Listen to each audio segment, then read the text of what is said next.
Hello guys! For today's luto, ang gagawin ko naman ay ginataang tulingan. Itong tulingan na to ay isinaing. So, sinaing muna namin, tapos saka ako gagawin gagataan. So, start na tayo. Ang lahok ng aking gata ay green papaya.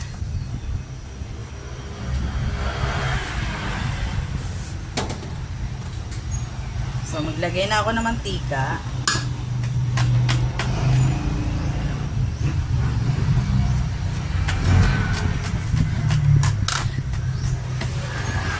Since luto naman itong isda, ang lulutuin ko na lang ay yung papaya. At yung papaya kasi ay medyo matagal-tagal siyang lutuin, palambutin. So, start na ako maglagay ng luya.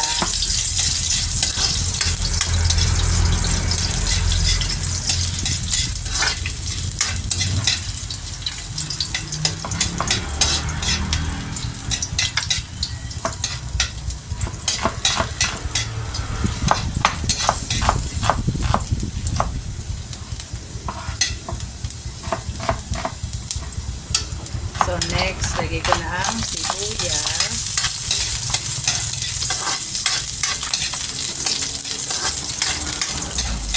And bawang.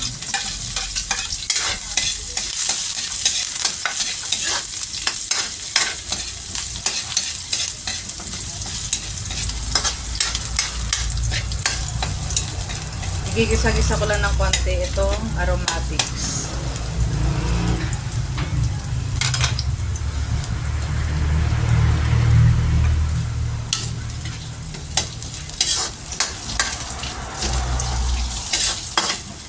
So, maglagay ako ng konting patis.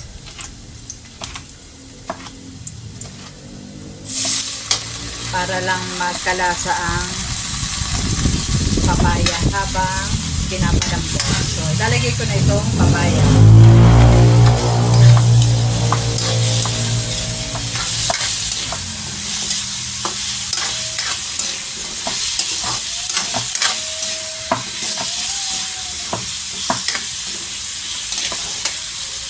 So, ang gamit ko na gata ay the usual Coco Mama fresh gata dahil wala tayong fresh. So, nakapack lang ang ating gagamitin. So, lalagyan ko lang siya ng konti. Konti lang muna. Mamaya ko na ibubuhos. Ang lalagay natin ay tubig pampalambot.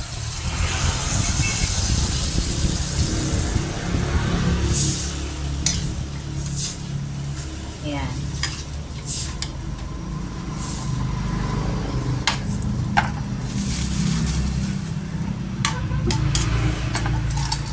So, hintayin ko na lang siya na lumambot bago ilagay ko yung isda.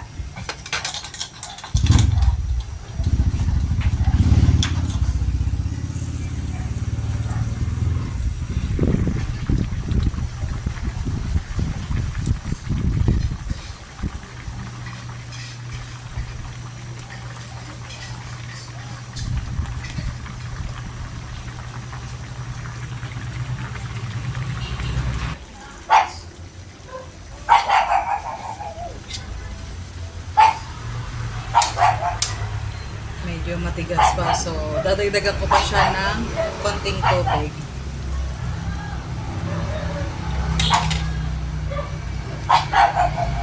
Ang papaya talaga ay medyo matagal talagang maluto. Kailangan talaga kasi malambot siya na malambot. Hindi ito katulad ng mga sayote na mabilis lang maluto. Ang papaya ay hindi.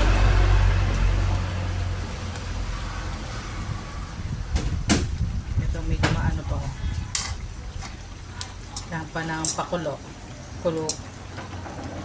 Pakuluan ko pa.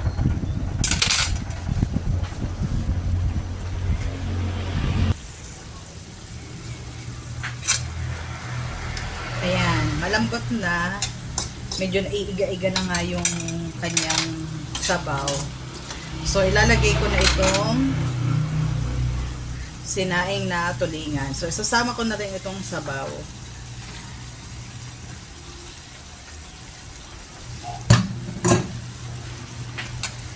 Lalagyan ko na nito siling haba or pangsigang, haba ng aming siling na bili.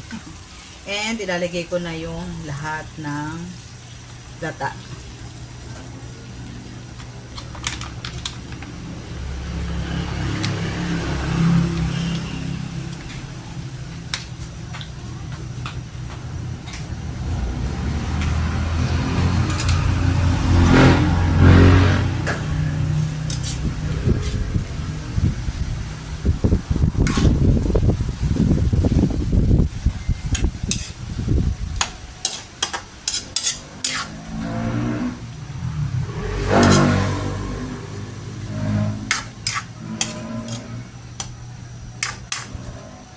Ang maganda pag nagsaing ka kasi ng tulingan, marami kang pwedeng gawin.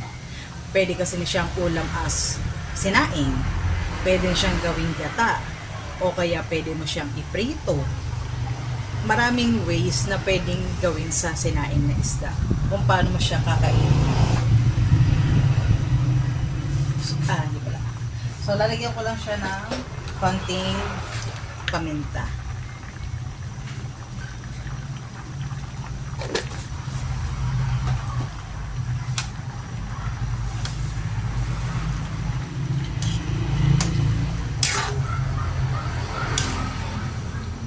Minsan naman, ang sinasaing namin, minsan galunggong. Pag minsan, ginagawa ng, nanay ko gumagawa ng, pag halimbawa, ayaw na namin ng sinaing. So, mangyayari nun, yung matitira na galunggong, kukunin niya, gagawin naman niyang lumpia. Irarap niya yung sa lumpia wrapper. Halaluhakan niya, gano'n. So, meron na kaming lumpiang, sinaing na galunggong.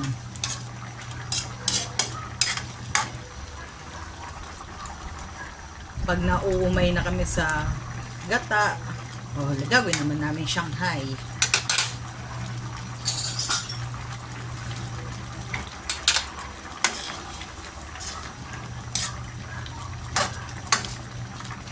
Tikman ko lang.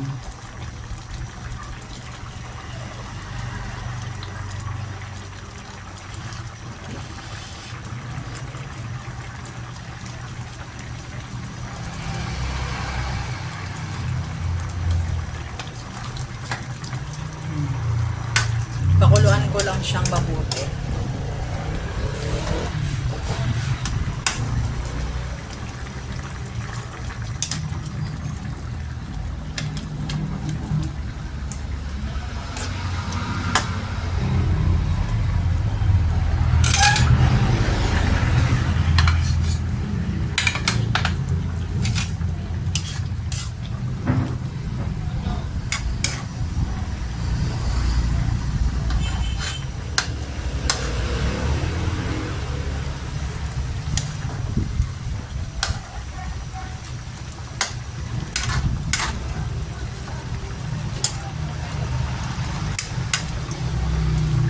And that's it. Kain na tayo.